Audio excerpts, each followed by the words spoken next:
Clara Morrison's knees pressed against cold floorboards as dawn crept through the boarding house windows. 52 years had carved lines into her face, each one a testament to days that began before sunrise and ended long after the last lamp dimmed. The lye soap burned through her cracked skin, but she scrubbed harder, as if she could wash away the whispers that followed her through town. The old maid who works for scraps, they called her. Her sister-in-law. Margaret's voice cut through the morning stillness. Clara, the biscuits burned yesterday. Use less lard today, we can't afford your waste. 3 coins sat in Clara's apron pocket, her month's allowance. After 847 days of labor, she was worth less than the flour she needed. In the reflection of the wash bucket, she saw what everyone else did, a woman too old for love, too worn for dreams, too tired to matter. Before we continue, please leave a like and let me know which city you're watching from. Now, let's get back to the story. The morning sun cast long shadows across the breakfast table as Margaret Morrison set down the blue willow china, the set Clara wasn't permitted to touch, except for washing. Walter Morrison sat behind his account ledger, pencil scratching across the pages like a rat in the walls. "We need to discuss Clara," Margaret announced, her voice carrying the false sweetness she reserved for unpleasant business. "The arrangement isn't working anymore." Clara froze in the kitchen doorway, the coffee pot trembling in her grip. Through the crack, she could see Walter's profile, his jaw working the way it did when calculating profits. "She's been here 8 years, Walter said, not looking up from his figures. 8 years of meals and shelter. That's considerable charity. Margaret. Charity we can no longer afford." Margaret smoothed her bombazine dress, the fabric rustling like dead leaves. "But I've found a solution that benefits everyone." Clara's fingers went numb around the pot handle. She'd heard that tone before when Margaret sold Clara's wedding silver, claiming it was for the household good. "Old man Henley needs a housekeeper," Margaret continued. "He's willing to trade 6 months of provisions, flour, salt pork, cornmeal, even seed for spring planting. All we have to do is deliver Clara." The word deliver hit Clara like a slap. Not send, not arrange for, deliver. Like a sack of potatoes or a side of beef. Walter's pencil stopped. "Henley's worn through 3 housekeepers in 2 years. Clara's stronger than she looks. All that farm life before she married." Margaret's laugh was crystalline and cold. "Besides, what choice does she have? No other family, no prospects. She should be grateful anyone would take her at her age." Clara set down the coffee pot before she dropped it. Her reflection wavered in its silver surface, hollow cheeks, silver-threaded hair pulled severe, eyes that had forgotten how to hope. 52 years old and being bartered like livestock at auction. "When?" Walter asked. "Tomorrow. Henley wants her there before the cold sets in proper. His last girl ran off in the night, couldn't handle his temper, they say." Clara's stomach clenched. She'd seen Henley in town, his thick hands and mean eyes, the way horses shied from him. She'd heard whispers about the bruises on his previous housekeepers, though nobody spoke of it directly. "I'll tell her after breakfast," Margaret decided. "Give her time to pack her things, what little she has." Clara backed away from the door, her mind reeling. The root cellar called to her, that dark space beneath the house where she'd stored hundreds of jars of preserves she'd never tasted, vegetables she'd grown but couldn't claim. She descended the wooden steps, each creak an accusation. The shelves groaned with her labor, pickled beets like rubies, golden peach preserves, green beans in neat rows. 8 years of her life lined these walls. In the corner, sacks of flour slumped against each other, worth more to Walter than her lifetime of work. The seed catalog she'd studied by candlelight lay abandoned on a crate, its promises of spring growth mocking her. "Clara?" Margaret's voice pierced through the floor. "Where have you gone now?" Clara climbed the stairs, her joints protesting. Margaret waited in the kitchen, arms crossed, triumph poorly concealed behind feigned concern. "We need to discuss your future," Margaret began. "I heard—" The words escaped before Clara could stop them. "You're trading me to Henley." Margaret's face flushed. "Eavesdropping at your age." "My age seems to be the only thing anyone remembers about me." Clara surprised herself with the steadiness in her voice. 52 years. "And I'm worth 6 months of provisions. You should be grateful. I need time to consider." The words hung in the air like dust motes in sunlight. Clara hadn't contradicted Margaret in 8 years, hadn't spoken up for herself since the day she'd arrived, widowed and desperate. Margaret's mouth opened and closed like a landed fish. "Consider what's there to consider. You have nowhere else to go. Nevertheless, I need until tomorrow morning. If you're not ready by dawn, your belongings will be on the street." Margaret's voice turned razor sharp. "Every threadbare dress, every worthless memento—" "Don't test me, Clara."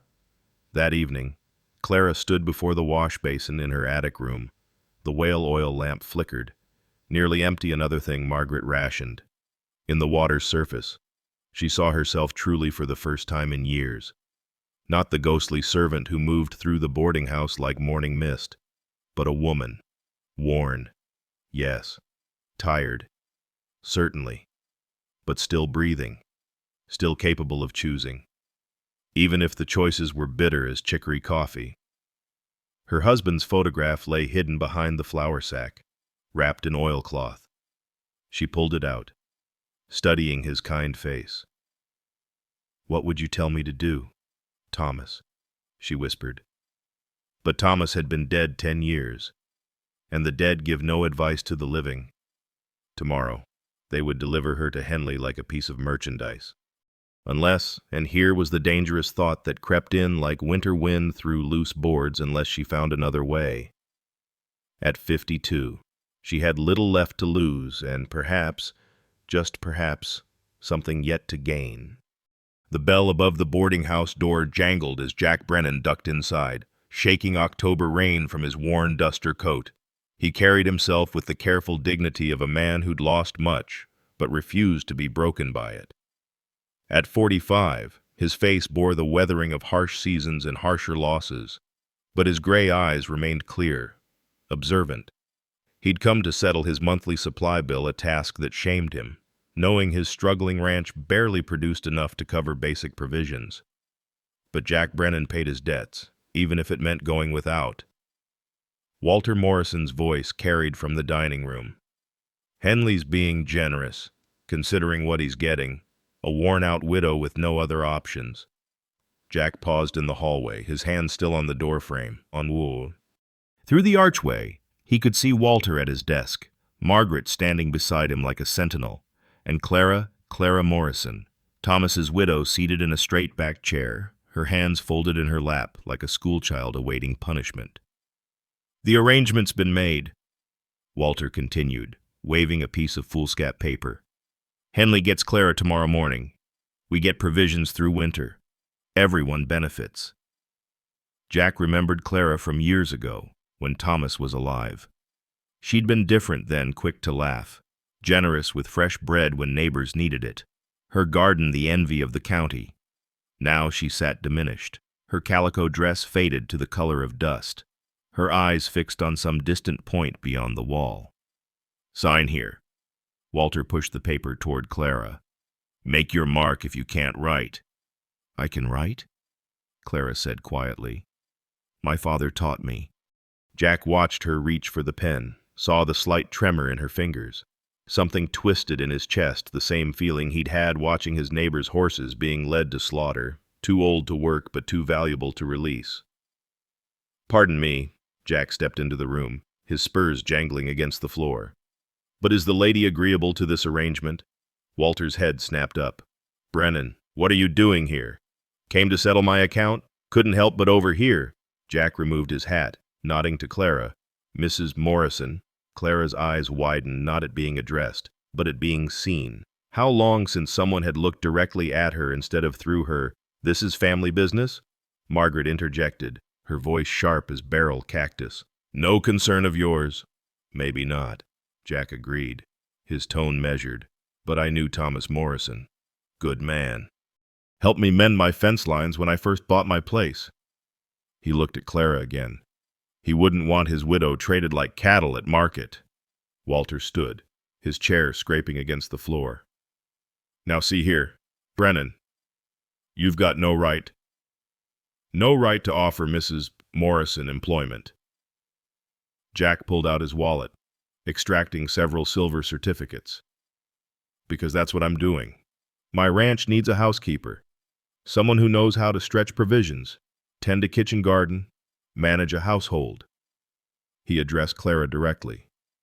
The job's yours if you want it, ma'am. Fair wages, $1.50 weekly, plus room and board. Your own quarters in the old foreman's cabin. Clara's mouth opened, but no words came.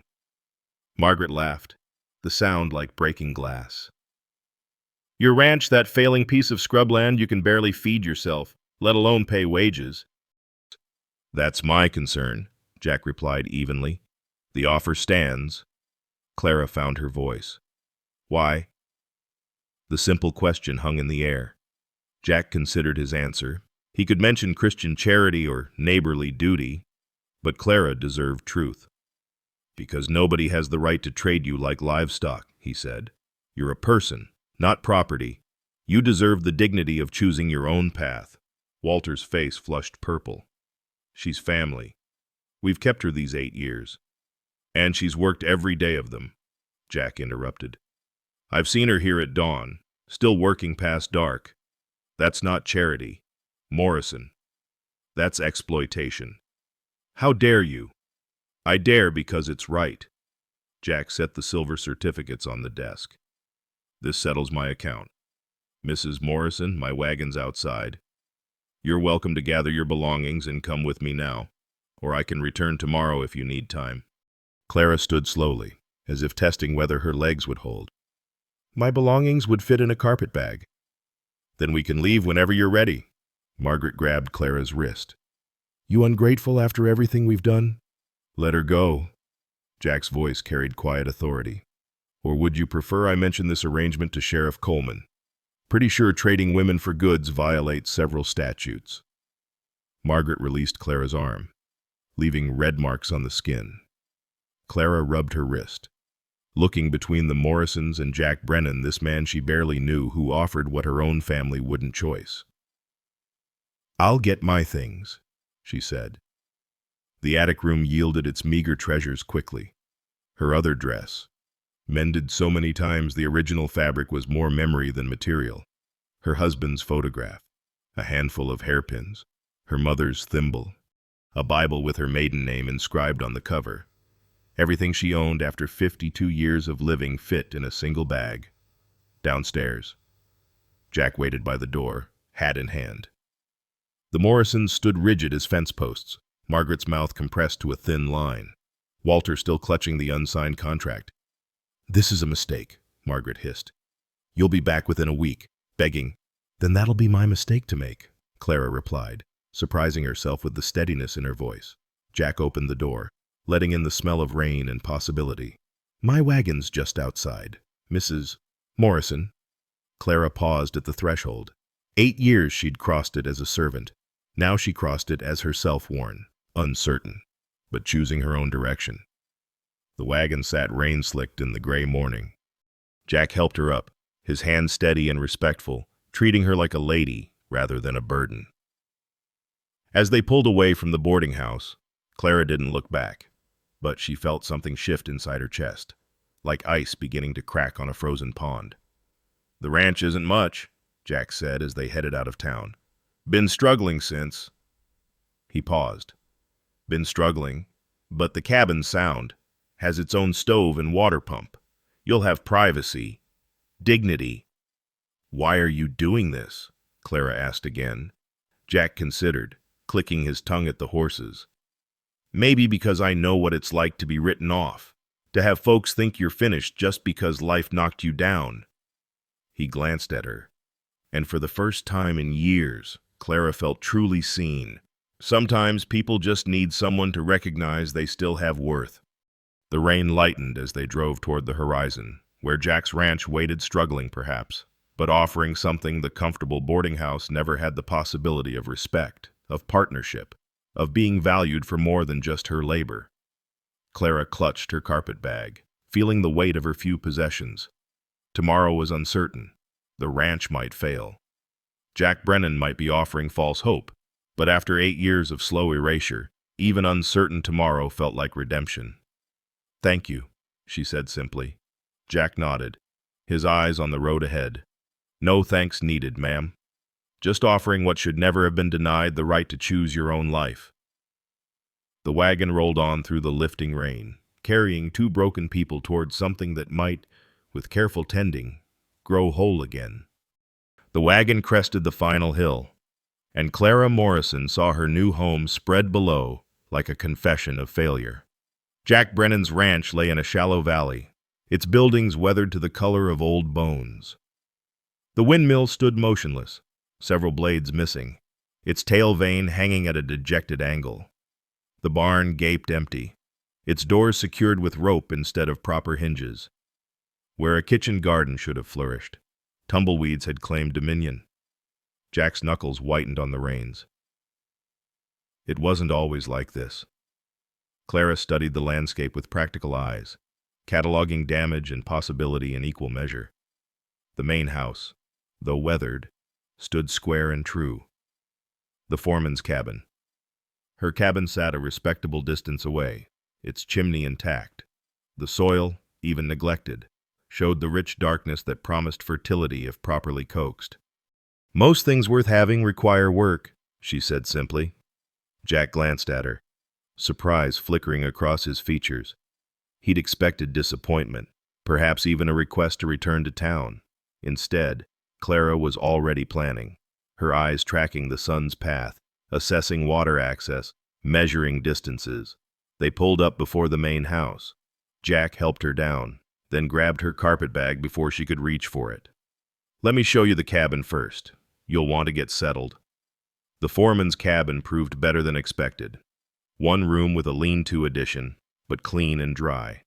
A narrow bed with rope springs, a small table, 2 chairs, and a Franklin stove that, while dusty, appeared functional. The luxury was the hand pump in the corner indoor water, even if it groaned and sputtered before producing a rusty stream.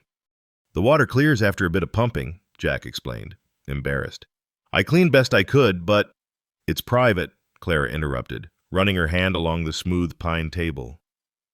"That's what matters." Jack shifted uncomfortably. "About arrangements. I figure breakfast at 6, dinner at noon, supper at 6.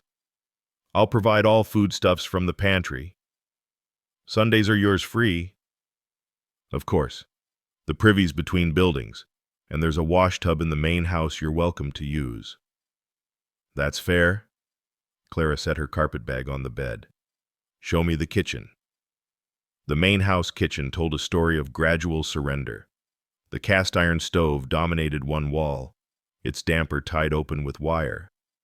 Shelves held mismatched dishes, some fine china mixed with tin plates. Mouse droppings dotted the corners. The pantry revealed scant supplies: flour, cornmeal, lard, salt pork, dried beans, and a line of dusty jars containing what appeared to be preserved peaches. "I put up those peaches 2 summers ago," Jack admitted. "Last good crop before the drought hit hard." Clara examined the jars, noting the careful seal, the clarity of the syrup. A man who could properly preserve fruit wasn't entirely lost to despair. "What about a sourdough starter?" "Had one. It died last winter when I forgot to feed it." Clara nodded, already mentally inventorying necessities. "I'll need to go through everything, clean properly. Do you have live vinegar?" "Some. There's a Montgomery Ward catalog if you need to order supplies. I've got credit at Henderson's store in town, though I try not to abuse it. We'll make do with what we have first." Clara rolled up her sleeves. "You go about your work. I'll have supper ready at 6. Jack hesitated. "You don't have to start today. You just arrived." "I'd rather be useful than idle." The words came out sharper than intended. 8 years of being treated as burden had left their mark. Jack nodded and left her to it. Clara stood alone in the kitchen, listening to his boots recede across the porch. Then she set to work, finding unexpected comfort in the freedom to organize as she saw fit. The mice had been industrious, but Clara had faced worse. She heated water, located rags, and began reclaiming the space. As she worked, she discovered hidden treasures, a set of good knives merely needing sharpening, a ceramic crock perfect for restarting sourdough, a spice box with precious cinnamon and nutmeg still fragrant. Behind the stove, pushed deep into shadow, sat a wooden box. Clara pulled it out, meaning only to clean beneath it, but the lid fell open, revealing the archaeology of Jack's grief. Foreclosure notices dated 3 years past, somehow avoided, but never discarded. A tintype of a young woman with kind eyes holding an infant. Letters addressed in Jack's hand but never sent. Their envelopes yellowed with age. Clara's fingers hovered over the photograph. The woman's dress was finer than anything Clara had owned even in better days. This had been a prosperous ranch once, full of promise and love. She closed the box carefully, returned it to its hiding place. Some griefs were too private for words, too sacred for acknowledgement. She understood the weight of carrying ghosts. By evening, the kitchen had transformed, not to its former glory that would take time and resources, but to cleanliness and order. Clara had coaxed the stove damper into cooperation, scrubbed the table until it gleamed, and arranged the salvageable supplies with military precision. She surveyed her limited options for supper. Salt pork and beans would be filling but uninspired. Then inspiration struck. In the cellar, she'd noticed wild onions growing near the entrance, combined with cornmeal and those carefully preserved peaches. When Jack entered at 6, he stopped short. The kitchen glowed with lamplight kerosene. She'd noted, not whale oil, a practical economy. The table bore plates properly set, tin though they were. The smell of cornbread filled the air, and beside it, a dish of beans transformed with wild onions and the last of the salt pork, seasoned with discovered sage. "You did all this?" His voice carried wonder. "Sit," Clara said, suddenly nervous. "It's nothing fancy." They ate in careful silence at first, the clink of forks against plates the only sound. Clara had opened one precious jar of peaches, serving them alongside the cornbread, their sweetness a counterpoint to the simple meal. "This is the best food I've had in 2 years, Jack said finally. "How did you make beans taste like this?" "Wild onions from the cellar entrance. They're taking over down there. We should transplant some to a proper garden patch." The "we" slipped out unbidden. Clara flushed. "You know about gardens. Had 2 acres under cultivation when Thomas was alive. Fed half the county during the drought of '71. Jack leaned back, studying her with those gray eyes that seemed to see past surface things. "What else do you know?" "Enough." Clara rose to clear the plates. "Your soil's not dead, just depleted. Crop rotation would help. Beans to fix nitrogen, then corn, then let sections lie fallow, and that windmill could be fixed. I've seen worse damage repaired with salvage parts." "You know about windmills, too." "I know about survival, Mr. Brennan. About making something from nothing, stretching what you have until it covers what you need." She poured coffee, weak but hot. "If you'll trust my judgment on household matters, I believe we can make this ranch productive again." Jack was quiet for a long moment. Then, "Why would you care? You're hired help, not a partner in this failure." Clara considered her answer. "Because I spent 8 years watching my labor enrich others while being told I was worthless. Here, at least, I can see the results of my work. And because—" she hesitated, then continued, "because you looked at me and saw a person worth wages and dignity. That's rare enough to merit my best effort. I don't deserve that kind of loyalty, not yet." "Then earn it." Clara met his eyes steadily. "Prove I haven't misplaced my trust." Jack nodded slowly. "I'll try." That's all I can promise that I'll try. That's enough for now. They finished coffee in companionable silence. When Clara rose to finish cleaning, Jack stood too. Leave it for morning. You've done enough today. He paused at the door. Mrs. Morrison. Clara, thank you. She nodded, unexpectedly moved. When had someone last thanked her for anything that night? In her narrow bed in the foreman's cabin. Clara listened to unfamiliar sounds whine through broken windmill blades, coyotes in the distance, the settling of old wood. Different from the boarding house's constant human noise, but peaceful in its way. Tomorrow she'd begin the sourdough starter, inventory the root cellar properly, perhaps discuss the garden placement with Jack. Small steps towards something neither dared name, yet not quite hope. But its predecessor. The possibility of possibility. For the first time in 8 years, Clara fell asleep without dreading dawn. March arrived with unexpected warmth, melting the last stubborn patches of snow and revealing the ranch's dormant potential. Clara stood in what would become her kitchen garden, a worn burpee seed catalog in one hand, a sketch of her planned layout in the other.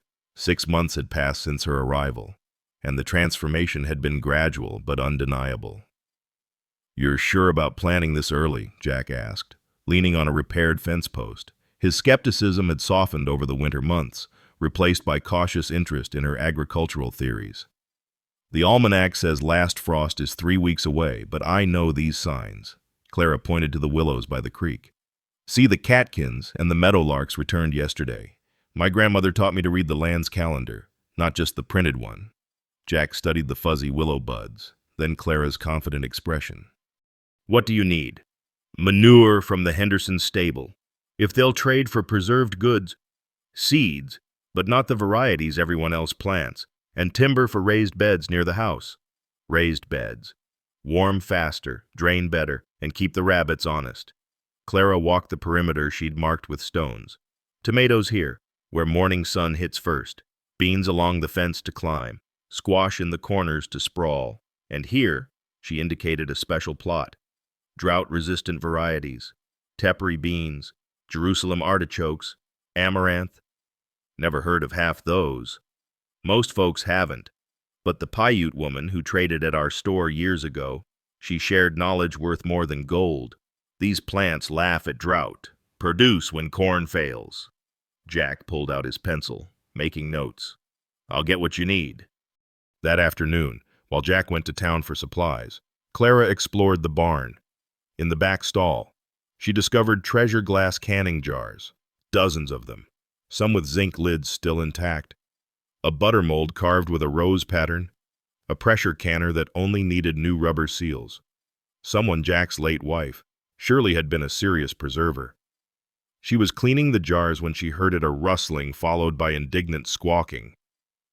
Clara emerged to find an enormous red rooster perched on a fence post, glaring at her with prehistoric malevolence. "Where did you come from?" she asked.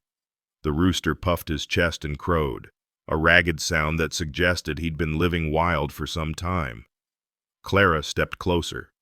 He flew at her, spurs extended. She dodged, grabbing a feed bucket for shield. Ornery creature. For 20 minutes, they engaged in pitched battle.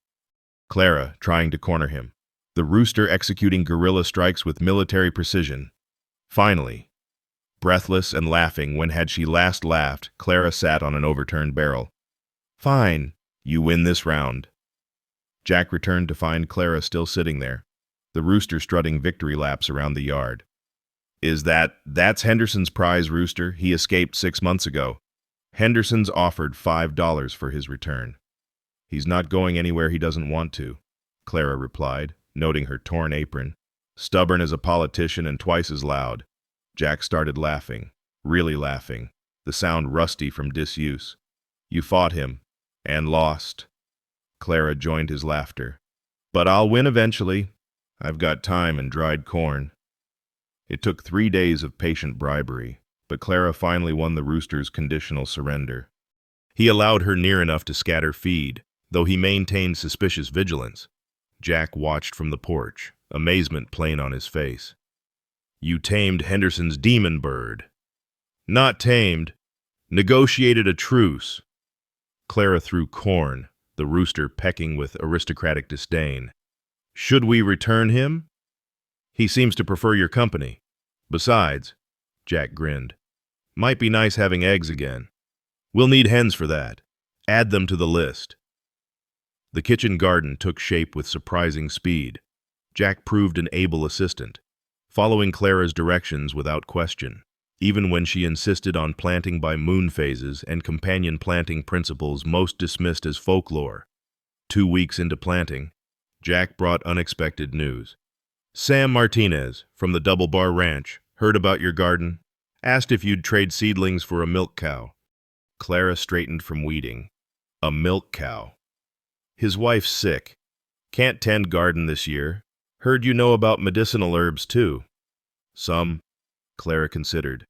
We could spare seedlings, but Jack, she used his given name carefully, testing its weight.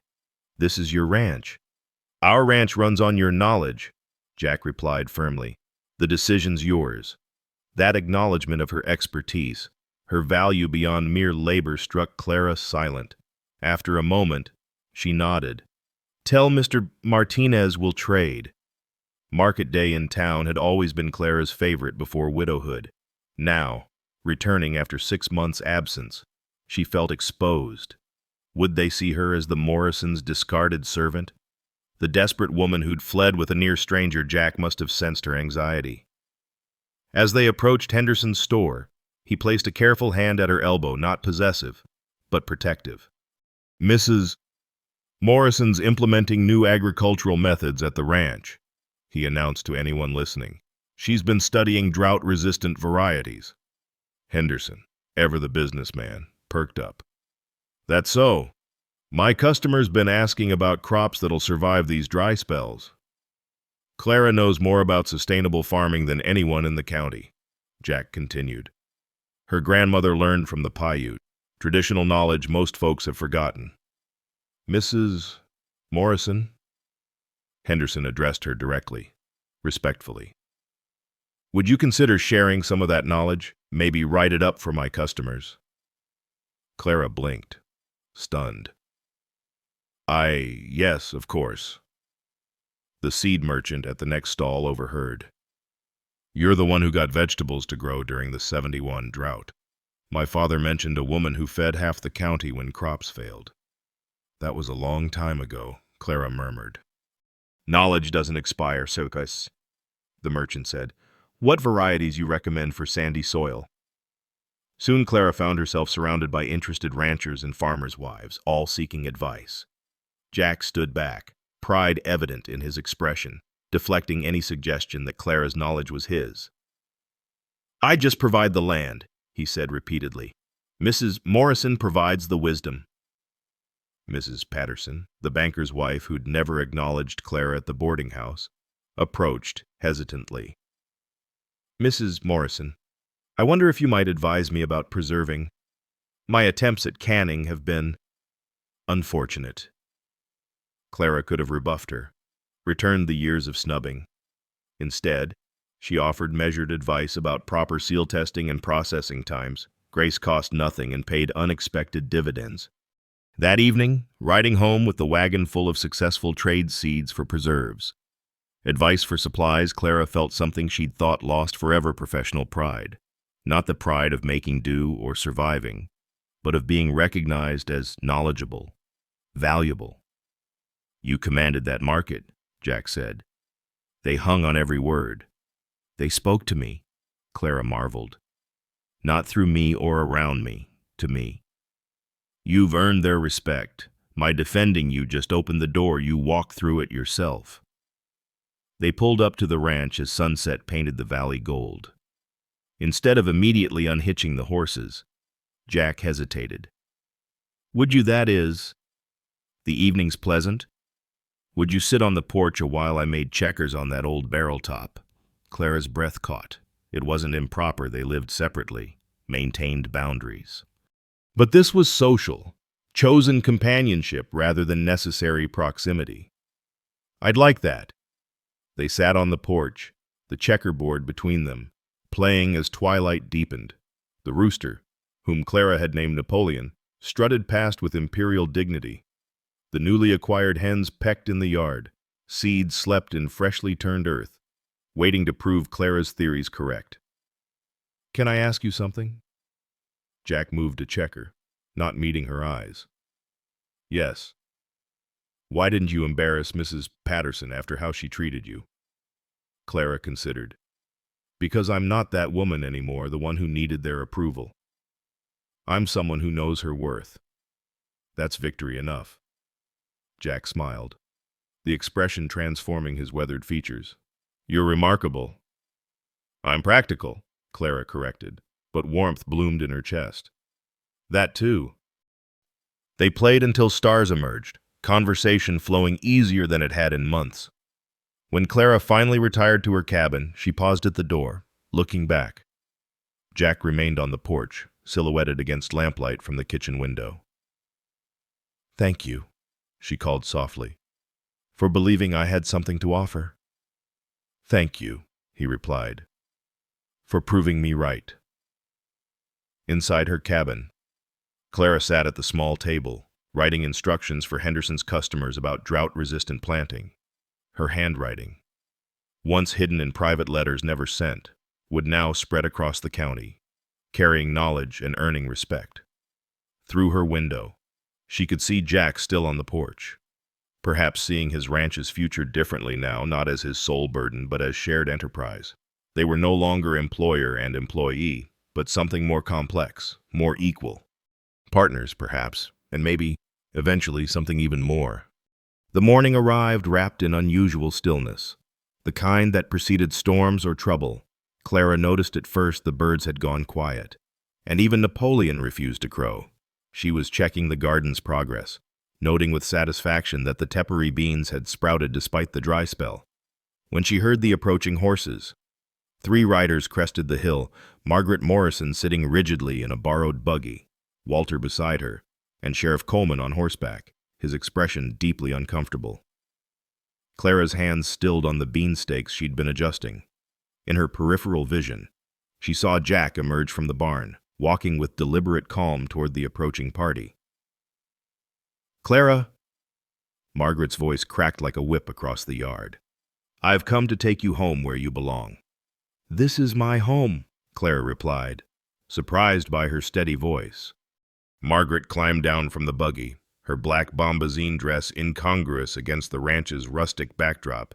She carried a leather portfolio, wielding it like a weapon. "You're not well, Clara. This man has taken advantage of your diminished capacity." Sheriff Coleman dismounted, hat in hand. "Mrs. Morrison." "Clara, I need to ask you some questions. Mrs. Margaret Morrison here has filed papers claiming guardianship, saying you're not competent to make your own decisions." "On what grounds?" Jack asked, positioning himself beside Clara, not in front of her, but beside, as an equal. Margaret opened her portfolio with theatrical precision. "I have affidavits from 3 townspeople stating Clara has shown signs of mental decline, talking to chickens, planting by moon phases like some primitive, writing nonsense about eating weeds. Those weeds are Jerusalem artichokes and amaranth," Clara interrupted. "Traditional foods that survive drought. Henderson sold 50 copies of my growing guide." "Delusions of expertise," Margaret continued, undeterred. "And living in sin with a man, unmarried, unchaperoned." "She lives in the foreman's cabin," Jack said, his voice dangerously quiet. "Separate quarters, separate entrance, everything proper and respectable." Walter, who'd remained silent, finally spoke. "Clara, be reasonable. You're a 52-year-old widow. What future do you have here? Come back, and we'll forget this embarrassment." "Embarrassment?" Clara felt years of suppressed anger rising. Like the embarrassment of working 16-hour days for 3 coins a month, like being told daily I was worthless, too old, a burden. We housed you, fed you. I cooked every meal, grew the vegetables, preserved the food. Scrubbed your floors until my hands bled. Clara's voice rose, drawing strength from the earth she'd cultivated. You fed me scraps and housed me in an attic that froze in winter and baked in summer. Margaret's face modeled. Sheriff, you can see she's hysterical. Classic sign of female troubles at her age. Mrs. Morrison seems perfectly rational to me, Sheriff Coleman said carefully. But these affidavits. Mrs. Simmons says she saw Clara dancing in the rain last month. Mrs. Patterson reported her giving away preserves without payment. I was testing the soil's moisture uptake after the drought, Clara said. And those preserves went to the Martinez family when their mother was ill. It's called Christian charity, or fiscal irresponsibility, Margaret countered. A competent person doesn't give away valuable goods. Jack stepped forward. Sheriff, I'd like to present some evidence of my own. He pulled papers from his jacket. Bank receipts showing the ranch's improvement since Clara arrived. We've gone from near foreclosure to profitable. Letters from 5 families she's helped with agricultural advice. A commendation from the county fair for her preserves first place in 3 categories. Papers can be forged, Margaret said desperately. She could have been coerced. Then let's ask the lady herself, Sheriff Coleman suggested. Clara, do you want to return with your sister-in-law? The question hung in the morning air. Clara felt the weight of it, the invitation to surrender, to return to the familiar cage of others' expectations. It would be easier, no one would blame her for accepting family obligation. Sheriff, she began, then stopped, overwhelmed by the words she'd never spoken. They told me I was worthless so many times. I believed it, every day for 8 years. Small cruelties designed to remind me I existed on sufferance, too old to remarry, too proud to beg, too stubborn to die conveniently. Tears came then, unexpected and unstoppable. Do you know what it's like to disappear while still breathing? To walk through rooms and have people look through you, to work until your bones ache and be told you should be grateful for the opportunity. Jack's hand found her shoulder, steady and warm. Margaret sold my wedding ring, Clara continued, her voice raw. Said it was for household expenses, but I saw her wearing new boots the next week. Walter counted every spoonful of sugar I used, logged every candle stub, measured my worth and saved pennies while I saved their business with my labor. Lies, Margaret sputtered. Sheriff, she's clearly delusional. I kept records too, Clara said quietly. She walked to the porch, returning with a worn ledger. Every day worked, every meal cooked, every preserve jarred, every floor scrubbed, 8 years documented. Sheriff, if you calculate wages at the going rate for domestic help, they owe me over $600. Walter paled. You were family. I was free labor you could trade to Henley for winter provisions, like a mule or a milk cow, but less valuable because at least livestock gets fed properly. Sheriff Coleman examined the ledger, his expression growing troubled. This is, thorough. Now she's here, Margaret said, gesturing wildly at the ranch. Living with a man who's clearly influenced her, isolated her. Isolated, Jack laughed bitterly. She goes to town twice weekly, has tea with Mrs. Martinez, teaches preserving to the church ladies. She has more social life now than she ever had at your boarding house. You don't know what you're talking about, Brennan. I know exactly what I'm talking about. Jack's voice turned rough. You want to discuss taking advantage. Let's discuss it. But not about Clara, about what you did to her. He turned to the sheriff. Coleman, you knew my wife, Sarah. You were at the funeral, her and little James, dead from scarlet fever 3 years past. The sheriff nodded uncomfortably. What you don't know is that I blame myself every day. I was in town, negotiating cattle prices, when they fell sick. Too proud to come home empty-handed, too focused on the deal to listen when Sarah said she felt poorly. By the time I returned, the fever had them. 3 days later, I was digging 2 graves. Jack's confession hung heavy in the air. Clara had suspected tragedy, but hadn't known its shape. The ranch failed because I failed, he continued. Couldn't work, couldn't think, couldn't see past my guilt. Then Clara arrived, and something changed, not because she saved the ranch, though she did, but because she looked at failure and saw possibility, looked at my broken life and didn't judge, just started fixing what could be fixed. He faced Margaret directly.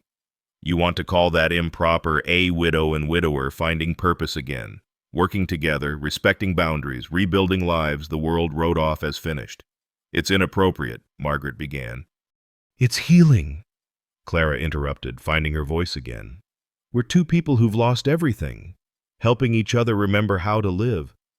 If that scandalized you, perhaps you should examine your own heart. Sheriff Coleman closed the ledger. I've heard enough. Clara, you're clearly of sound mind. These guardianship papers have no merit. He turned to Margaret.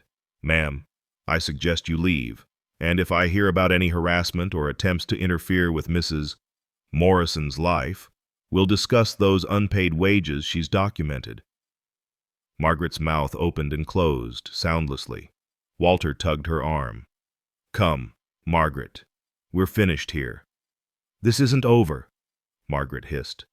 The whole town will know about your arrangement. Good, Clara said firmly. Let them know that Jack Brennan gave me honest work at fair wages. Let them know we're turning this ranch profitable through knowledge and hard labor. Let them know that two people the world discarded are proving everyone wrong.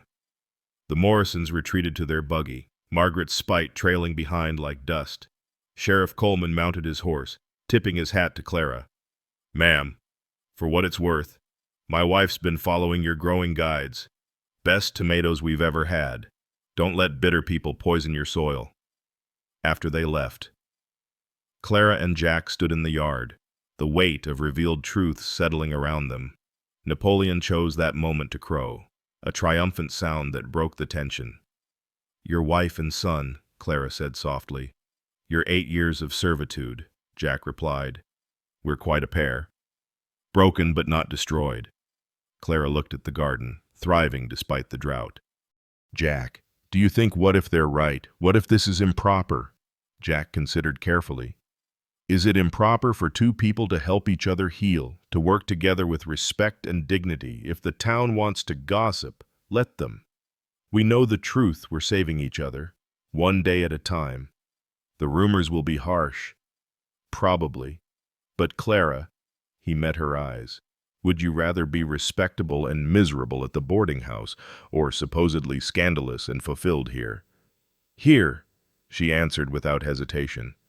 Whatever they say, however they judge here, then we face them together, not as employer and employee, but as partners, equal partners in this ranch, this life we're building. Clara extended her hand, work-worn but steady. Jack took it, his grip firm and respectful.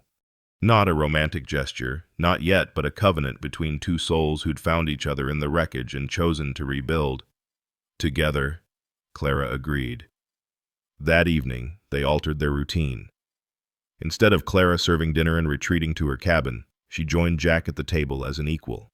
They discussed the ranch's future, the next crop rotation, the possibility of acquiring more cattle, professional partners planning shared success.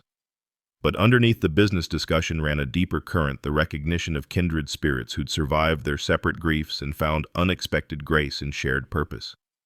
The town could gossip all it wanted. Margaret could spread her poison. But here, on this struggling ranch, two people deemed worthless by the world were discovering their worth in each other's eyes. And that, Clara thought as stars emerged over the valley, was worth any amount of scandal. The drought arrived like an unwelcome relative, settling in with no indication of departure. 3 weeks without rain had transformed the valley into a bowl of dust and desperate hope. Clara stood at dawn beside her garden, rationing well water with mathematical precision. Each plant received exactly what it needed to survive, no more, no waste. The Tepary beans and Jerusalem artichokes endured with indigenous stubbornness, but even they showed stress in their curled leaves. Jack worked beside her, hauling water from the deeper well near the creek. Neither spoke of the obvious: if rain didn't come soon, they'd lose everything they'd built together. The ranch's fragile recovery balanced on the knife's edge of weather's whim. "The Hendersons lost their corn yesterday," Jack said, setting down empty buckets. "Shriveled in the field. Tom Martinez says the creek's lower than he's ever seen." Clara measured water into her watering can, every drop precious.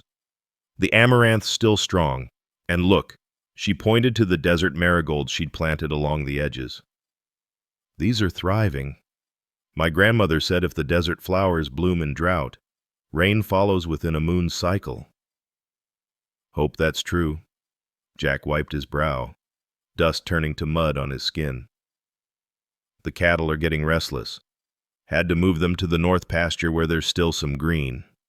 They worked through the morning heat, a synchronized dance of conservation they'd perfected over recent days. Clara noticed Jack favoring his left shoulder. He'd strained it pulling a stuck calf from a dried mud wallow the previous week. She'd made a poultice, but he'd refused to rest. "You should let that shoulder heal properly," she said. "Can't afford to rest. Too much depends on keeping things running. And everything stops if you injure yourself worse." He smiled despite exhaustion. "You sound like Sarah used to. She'd lecture me about taking care of myself." It was the first time he'd mentioned his wife naturally, without the weight of guilt. Clara recognized the significance of that small healing. By afternoon, the heat had become oppressive. Even Napoleon retreated to shade, his crow reduced to a hoarse complaint. Clara was preserving the last of the early vegetables, determined to save what she could, when she heard the commotion: horses screaming, Jack shouting, then a terrible silence. She ran toward the sound, her skirts hiked up, preserving knife still in hand. Behind the barn, she found chaos. The horses had broken through their corral fence, driven mad by heat and thirst. Jack lay motionless in the dust, blood seeping from a gash on his temple. "Jack." Clara dropped beside him, her fingers finding his pulse, rapid but strong. The hoofprint in the dirt told the story: the bay mare, usually gentle, had struck out in panic. Jack's eyelids fluttered. "Clara, don't move." She assessed with practiced efficiency. The head wound bled freely but wasn't deep. His pupils responded equally to light. No obvious breaks, though his shoulder had taken impact. "Can you tell me what day it is?" "Tuesday, Wednesday." "Day the world turned to dust." His attempt at humor reassured her, even as concern gnawed. "We need to get you inside."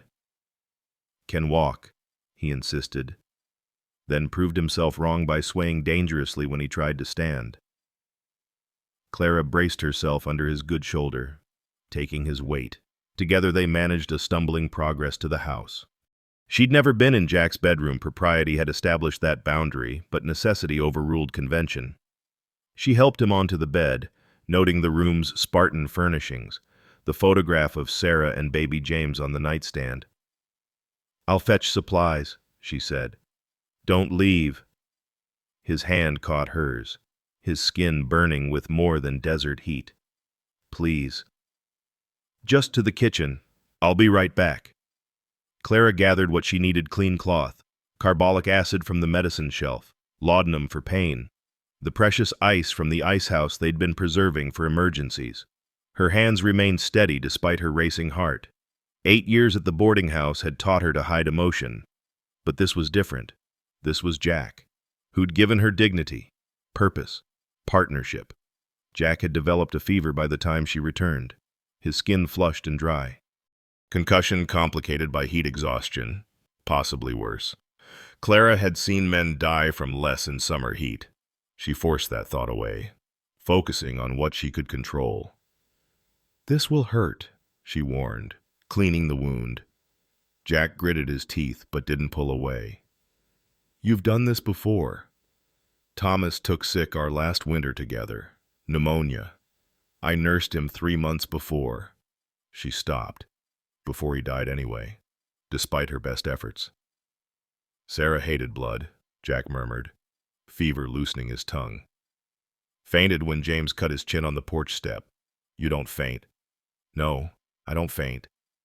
Clara wrapped his head carefully, then addressed his shoulder. Dislocated, she suspected, feeling the unnatural angle. Jack, I need to reset your shoulder. Do it. She'd watched her father, a sometime bone setter, perform the maneuver. Position, steady pressure, rotation. Jack's cry of pain tore through her, but the joint slipped back into place. She fashioned a sling from a torn sheet, her movements efficient despite trembling hands. Through that endless afternoon and into evening, Clara battled Jack's fever, ice chips on his lips, cool cloths on his burning skin, spoonfuls of water forced between cracked lips. The drought had broken something in the sky's mechanism. No clouds, no relief, just relentless heat radiating from earth and air alike. Jack drifted in and out of consciousness, sometimes lucid, sometimes lost in fever dreams. He called for Sarah once, apologizing to ghosts. Then his hand found Clara's, gripping with surprising strength.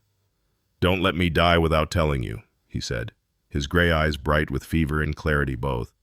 "You're not dying. Don't be dramatic. Listen." His voice dropped to a whisper. "You brought life back to this place, not just the garden, the ranch, to me. I was done, Clara, ready to let the bank take everything, disappear into the desert. Then you arrived with your dignity and knowledge and refusal to give up. Jack, I watch you in the garden, talking to plants like they're old friends. See you handle Napoleon with more patience than he deserves.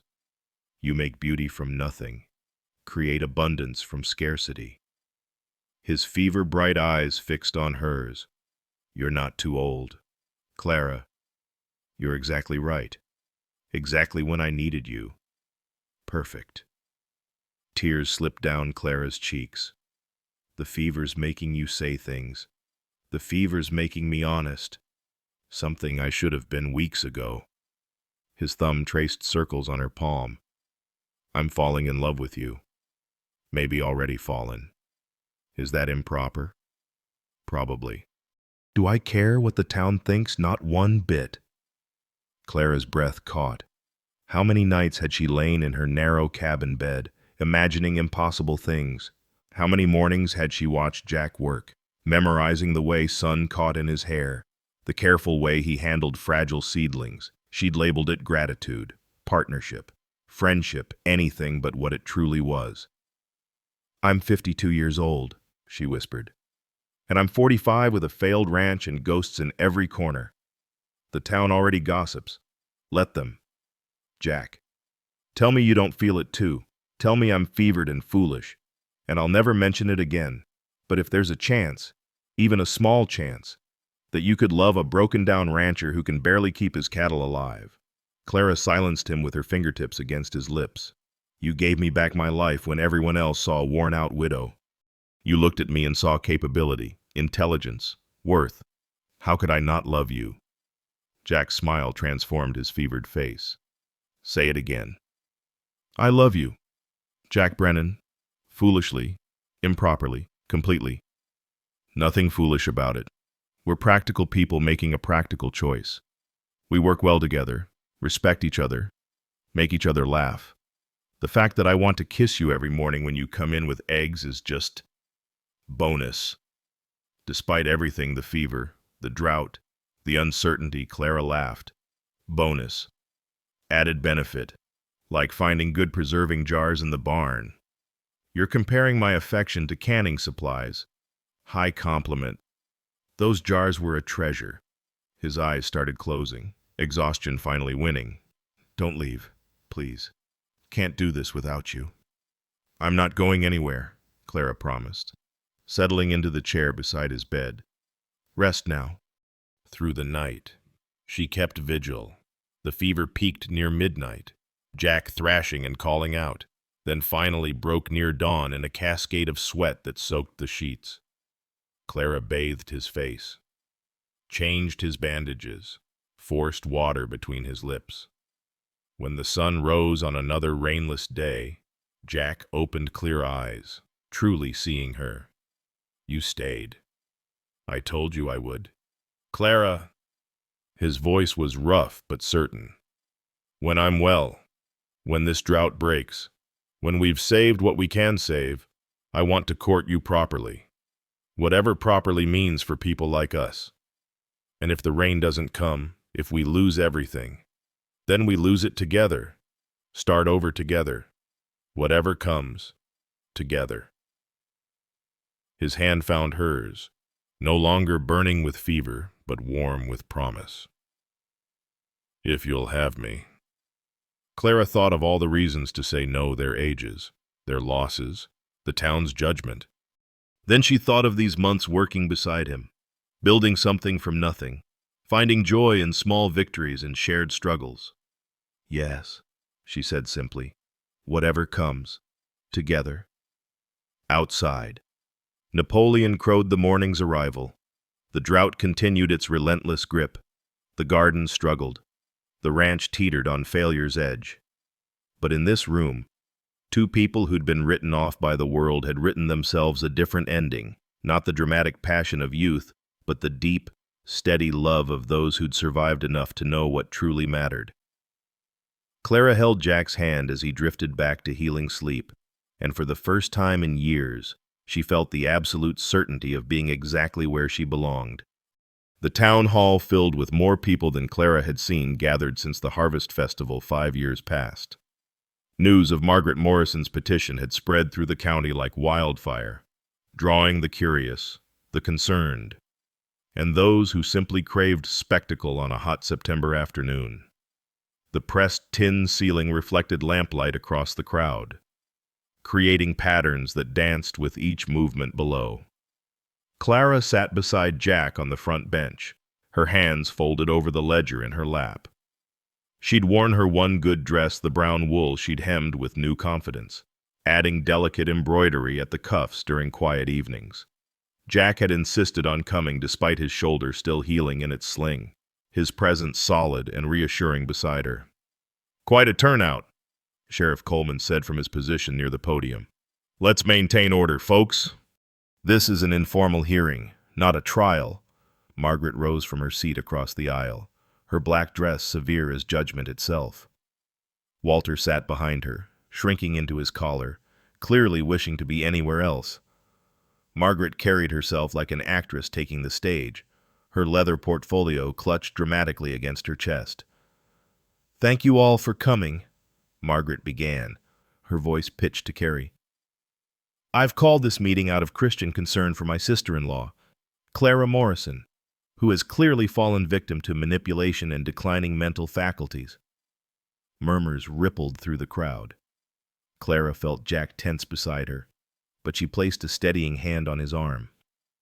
"For 8 years," Margaret continued, "I provided Clara with home and hearth, treating her as family.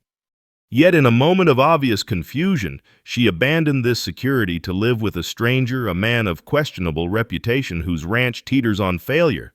That's enough." Jack started to rise, but Clara held him back. "Let her speak," she whispered. "Give her all the rope she needs." Margaret warmed to her theme. "I have witnesses to Clara's deteriorating condition. Mrs. Simmons, would you share what you observed?" Mrs. Simmons, a pinched woman who ran the millinery shop, stood reluctantly.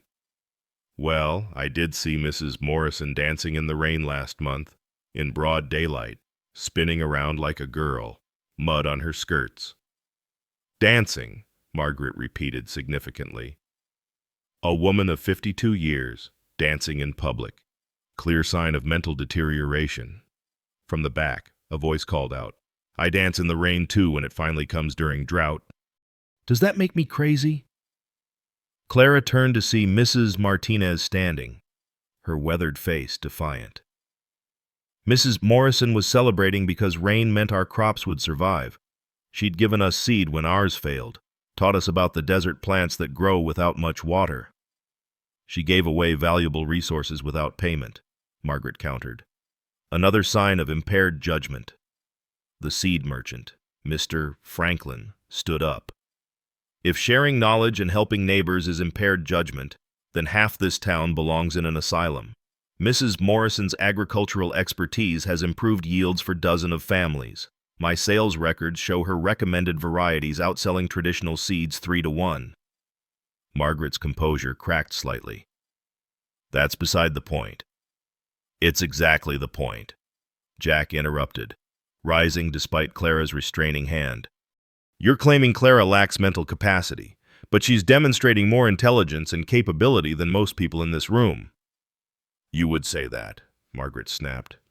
You've benefited from her confusion, taking advantage of a vulnerable widow. Taking advantage, Jack pulled papers from his jacket with his good hand. Sheriff, I'd like to submit these bank records. 3 years ago, my ranch was weeks from foreclosure. Today, we're showing profit. The difference, Clara Morrison's knowledge and hard work. The banker himself, Mr. Garrett, stood. I can confirm those figures. The Brennan Ranch has paid off considerable debt and established a savings account. Quite remarkable, given the drought conditions. Financial records can be manipulated, Margaret began. Are you calling me a liar, Mrs. Morrison? Garrett's tone turned icy. Bankers did not take kindly to implications of fraud. Of course not. I simply meant, Mrs. Morrison brought order to chaos. Another voice interrupted. Clara turned to see Mrs. Patterson rising, the same woman who'd snubbed her for years. When my preserving efforts failed, she taught me proper techniques. When the Johnson baby took sick, she knew which herbs would help. This is not a woman of diminished capacity. More voices joined in, a chorus of testimonials Clara hadn't expected. The young widow she'd taught to stretch meals for her children, the elderly man whose garden she'd helped establish. Even Henderson from the general store stood to praise her agricultural guides. Margaret grew increasingly flustered. This is all very touching, but the impropriety remains. An unmarried woman living with an unmarried man, in separate quarters, Sheriff Coleman interjected. I've verified the arrangements myself. Everything is proper. But the appearance, said Pastor Williams, rising from his seat, is of two people helping each other rebuild their lives after tragedy. If we condemn that, we condemn the very essence of Christian charity. Margaret played her final card. Clara herself admitted she was manipulated. Tell them, Clara, tell them how he convinced you to leave your family. Every eye in the room turned to Clara. She felt the weight of their attention, the invitation to retreat into the shadows where she'd lived for 8 years. Instead, she stood, leaving the ledger on the bench, and walked to the front of the room. You want me to speak very well? Her voice started quiet but grew stronger with each word. Yes, I left the boarding house with Mr. Brennan. Not because he manipulated me, but because he offered what you never did, dignity. She faced the crowd, seeing surprise on familiar faces. The Clara they'd known, if they'd known her at all, had been silent, shadowy, servile. This Clara stood straight, met their eyes, spoke with authority. For 8 years, I scrubbed floors, cooked meals, preserved food, and maintained a household. In exchange, I received 3 coins monthly and constant reminders of my worthlessness. I was told daily that I should be grateful for charity, that I was too old to matter, too worn to have value. Clara pulled out her own ledger. I documented every day's labor, at fair wages. The Morrisons owe me over $600, but they weren't paying for work. They were storing an inconvenience, warehousing an embarrassment. Lies, Margaret shrieked. Truth, Clara corrected. Truth you can't bear to hear. You tried to trade me to Old Man Henley for provisions, like selling a cow or bartering chickens. That's when Mr. Brennan intervened, not to manipulate, but to offer employment, real wages, respect. She turned to address Margaret directly. You speak of my declining faculties. I've learned more in 6 months at the ranch than in 8 years under your roof. I've implemented agricultural techniques that work despite drought. I've built business relationships based on knowledge, not servitude. I am not property to be traded or kept. I am a person with skills, intelligence, and the right to choose my own path. The room had gone silent, even Margaret shocked speechless by Clara's transformation. As for the propriety of my arrangement with Mr. Brennan, Clara continued, we are business partners working to save a ranch. We maintain separate quarters and professional boundaries. If that arrangement has evolved into something deeper, mutual respect, genuine affection, perhaps love that's between us and God, not subject to town approval. Jack stood then, moving to stand beside her. I have something to add. He faced the crowd, his recovery from injury evident in his careful movements. 3 years ago, I lost my wife and son to fever. I blamed myself, let grief consume me, watched my ranch fail. I was ready to disappear into the desert and let the vultures have what remained. His voice grew stronger. Then Clara arrived. She didn't see a failure or a broken man. She saw possibility. She took dying land and made it produce. Took a hopeless situation and created hope. This woman saved my ranch, my life, and my soul. He turned to Clara, his gray eyes clear and certain. She's not too old, she's exactly right. Perfect. Actually, she's perfect for me. The admission rang through the hall. Clara felt tears gathering but refused to let them fall. Not here, not in front of Margaret's spite. If loving her is improper, Jack continued, then I choose impropriety. If respecting her intelligence is scandalous, I choose scandal. If treating her as an equal partner in business and life shocks your sensibilities, prepare to be shocked. Sheriff Coleman cleared his throat. Well, I think we've heard enough. Mrs. Morrison Clara, you've demonstrated clear mental capacity and free will. This guardianship petition has no merit. He turned to Margaret. Ma'am, I suggest you drop this matter. Any further harassment will result in legal consequences. Margaret's face had turned the color of spoiled cream. This is a travesty. You're all being fooled. Margaret, enough. Walter stood, his voice firm for perhaps the first time in their marriage. We're done here. Clara made her choice. Leave her be. But no, we're leaving. He took Margaret's arm, steering her toward the door. As they passed Clara, Walter paused. I'm sorry, he said quietly, for all of it. The crowd began dispersing, many stopping to offer Clara their support. Hands that had never acknowledged her now extended in friendship. Women who'd looked through her now met her eyes with newfound respect. Mrs. Patterson lingered, her expression troubled. Mrs. Morrison. Clara, I owe you an apology. All those years, I saw what Margaret wanted us to see. A charity case. I never looked deeper. No one did, Clara replied, finding grace easier than bitterness. That's past now. Your knowledge, your strength, you could teach us so much. I'm happy to share what I know. As the hall emptied, Clara and Jack stood together, the ledger forgotten on the bench.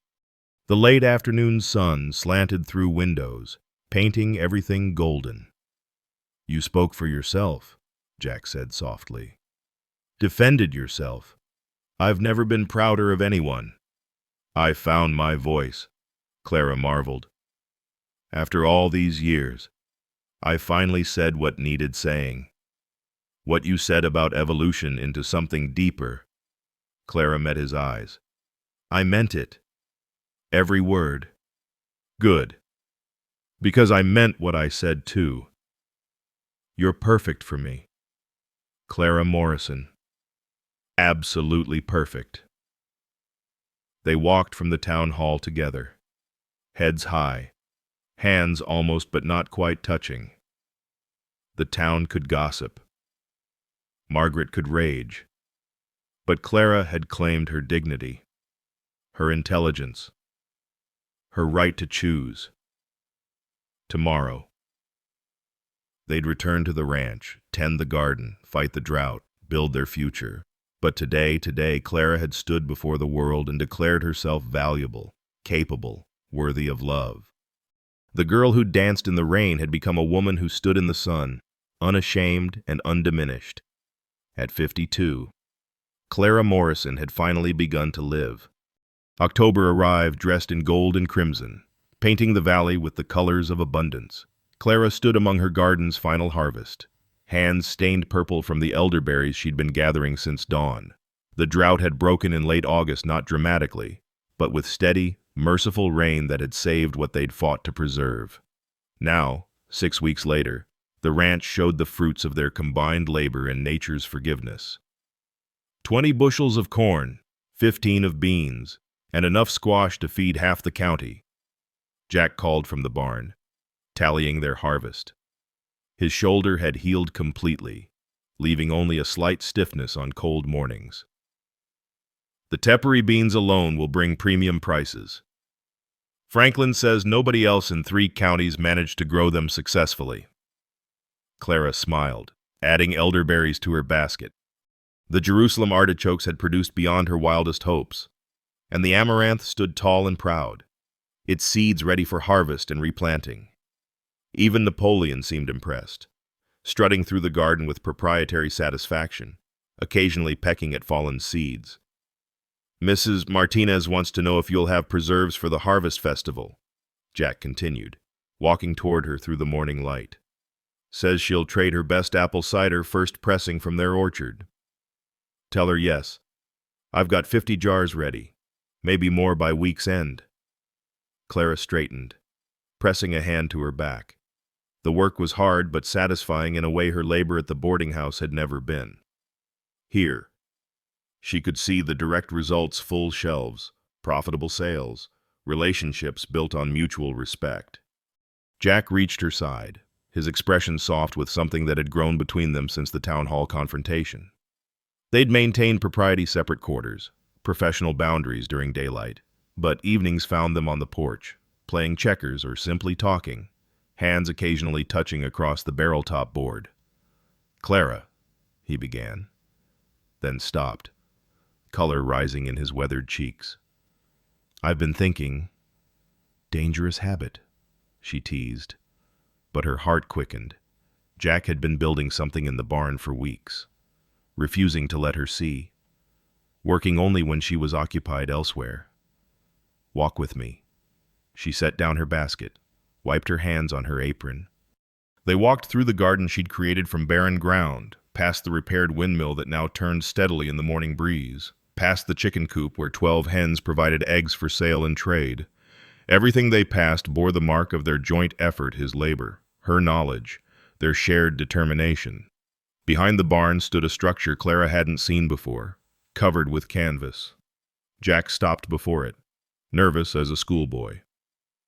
It's not much, he said, but Franklin helped with the glass traded for those agricultural guides you wrote, and Henderson provided the lumber on credit. Said your preserving instructions had doubled his wife's output. He pulled away the canvas, revealing a greenhouse, not large or fancy, but sturdy and well-built, with real glass windows and proper ventilation. Inside, shelves waited ready for seed trays, and a small stove promised warmth through winter months. Jack, Clara breathed, touching the glass with wonder. This is yours, for year-round growing. So you can experiment with those tropical vegetables you read about in the agricultural journals. So you can... He stopped, took a breath. So you can stay, permanently, if you want. Clara turned to face him, seeing the vulnerability in his eyes. Jack Brennan, are you asking me something? I'm trying to. He pulled something from his pocket, a small box wrapped in brown paper. But first, I need to tell you something. These months with you have been the best of my life. Not just because you saved the ranch, though you did, but because you saved me. From grief, from giving up, from believing I deserved to be alone. He unwrapped the box with careful fingers. Inside lay a ring not new, but beautiful in its simplicity. Brass, with delicate engraving around the band. This was my grandmother's, Jack said. She came west in '49, built a life from nothing with my grandfather. They had 60 years together. When she died, he said she'd want the ring to go to someone who understood that love isn't about youth or beauty or conventional things. It's about choosing to build something together, especially when the world says you're too old, too broken, too late. Jack lowered himself to one knee, his movement careful but determined. Clara Morrison, you're 52 years old. I'm 45 with a ranch that's barely surviving. We're both carrying ghosts and scars. The town gossips about us. We have every reason to be sensible, practical, to keep things as they are. Jack, but I don't want sensible. I want to wake up knowing you're not just here temporarily, but permanently. I want to sit on the porch with you when we're 70 and remember how we proved everyone wrong. I want to build more than just a ranch with you. I want to build a life. He held up the ring, his hand steady despite the emotion in his voice. Clara, will you marry me? Clara looked down at this man who'd given her dignity when the world had stripped it away, who'd seen her worth when others saw only age and wear. She thought of all the reasons to say no, the impropriety, the gossip, the risk of losing what they'd built. Then she thought of mornings in the garden together, evenings on the porch, the way he looked at her like she was precious beyond measure. Yes, she said, her voice clear and certain. Yes, Jack Brennan, I'll marry you. He slipped the ring onto her finger, the brass warm against her skin. When he stood, she saw tears in his eyes matching her own. When? He asked. Soon. Clara replied. We're too old to waste time on long engagements. 2 weeks after the Harvest Festival. 2 weeks. Jack laughed, the sound rich with joy. Clara, may I kiss you? I'd be disappointed if you didn't. Their first kiss was gentle, tender, tasting of promises and second chances. When they parted, Clara saw their reflection in the greenhouse glass, two people no longer young but glowing with happiness that transcended age. The Harvest Festival exceeded all expectations. Clara's preserves sold out within hours, orders placed for dozens more. The agricultural guides she'd written were in such demand that Franklin commissioned a proper printing. 3 families sought Jack's advice on implementing their water conservation methods. What had been a struggling ranch was now seen as innovative, even pioneering. You've transformed this place, Mrs. Patterson said, purchasing her 3rd jar of Clara's apple butter. Both of you. It gives the rest of us hope. 2 weeks later, on a crisp October morning, Clara stood in her cabin, soon to be abandoned, for the main house, wearing the dress she'd sewn herself. Not white, which would have been absurd at her age, but a rich golden brown like ripened wheat, with mother-of-pearl buttons she'd saved for decades. Mrs. Martinez had helped with the fitting, adding delicate lace at the collar and cuffs. You look beautiful, Mrs. Martinez said, adjusting Clara's hair, now styled soft instead of severe, like a woman who knows her worth. I feel beautiful, Clara admitted, for the first time in so many years. The wedding was small by choice, no need for the whole town's scrutiny. Pastor Williams performed the ceremony in the church's side chapel, with Sheriff Coleman and his wife as witnesses, the Martinez family, Franklin and his wife, and surprisingly, Walter Morrison, who'd come alone. Margaret refuses to acknowledge this, Walter said quietly before the ceremony. But I wanted to wish you well, and to give you this. He handed Clara a box. Inside was her mother's china, the blue willow pattern she'd been forbidden to touch for 8 years. It belongs with you. Jack waited at the altar, wearing his best suit, not new, but pressed and proper, his gray eyes bright with emotion. When Clara walked toward him on Walter's offered arm, an unexpected gesture of reconciliation, Jack's smile could have lit the valley. Dearly beloved, Pastor Williams began, we gather to witness something remarkable. Not just a wedding, but a testament to the fact that love recognizes no season, no appropriate age, no proper timeline. Clara and Jack have found each other not in youth's passion, but in life's autumn, bringing to their union not innocence but wisdom, not perfection but acceptance. The vows were simple, traditional, but weighted with meaning. When Jack said, "With this ring, I thee wed," he added quietly, "Perfect as we are," and Clara's tears finally fell. The traveling photographer captured them outside the church, Clara in her wheat-colored dress, Jack standing proud beside her, both faces radiant with mature joy. Not the dewy romance of youth, but something deeper, more certain. The reception was held at the ranch. Tables set up in the yard Clara had transformed from dust to abundance. Apple cider from the Martinez orchard flowed freely. Clara's preserves adorned every table, and the meal showcased the ranch's harvest. Even Napoleon behaved himself, content to strut among the guests, accepting admiration. As sunset painted the valley gold, Jack stood, raising his glass. 8 months ago, this ranch was failing. I was failing. Then Clara Morrison arrived and changed everything. Not just the land, though. Look around and see what she's accomplished. But me. She made me believe in possibilities again. He turned to Clara. You're not my second chance at love.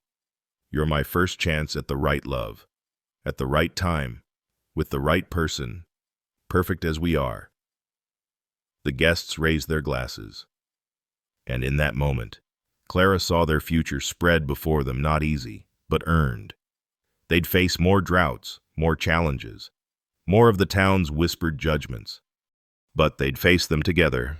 That evening, after guests had departed and dishes were cleaned, Clara and Jack sat on the porch in 2 rocking chairs he'd repaired and placed side by side.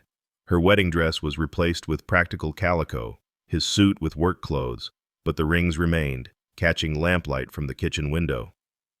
Mrs. Brennan, Jack said, testing the words.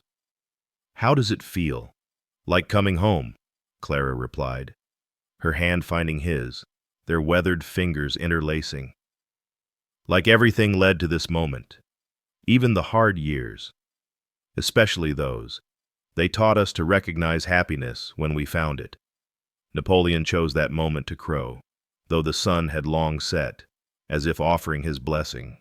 They laughed, the sound carrying across the valley they'd saved together. What now? Jack asked. Now we build. The greenhouse will let us grow year-round. Franklin wants to distribute our agricultural guides across 3 states. We could expand the preserved goods operation, maybe hire help. Big dreams. Why not? We've already achieved the impossible, found love at the perfect time, as the perfect age, perfect as we are. They rocked in comfortable silence, watching stars emerge over land they'd rescued from failure. Tomorrow would bring work, always work. But tonight, Clara Morrison Brennan sat beside her husband, wearing her mother-of-pearl buttons and brass ring inscribed with one word, forever. At 52, she'd finally found her place, her person, her purpose. The world had called her too old, too worn, too late.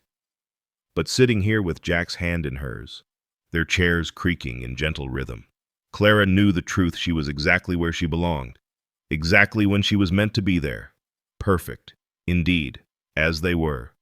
You know, I've been thinking about Clara and Jack's story long after telling it, about how gratitude isn't just saying thank you, it's seeing the gift in what others overlook.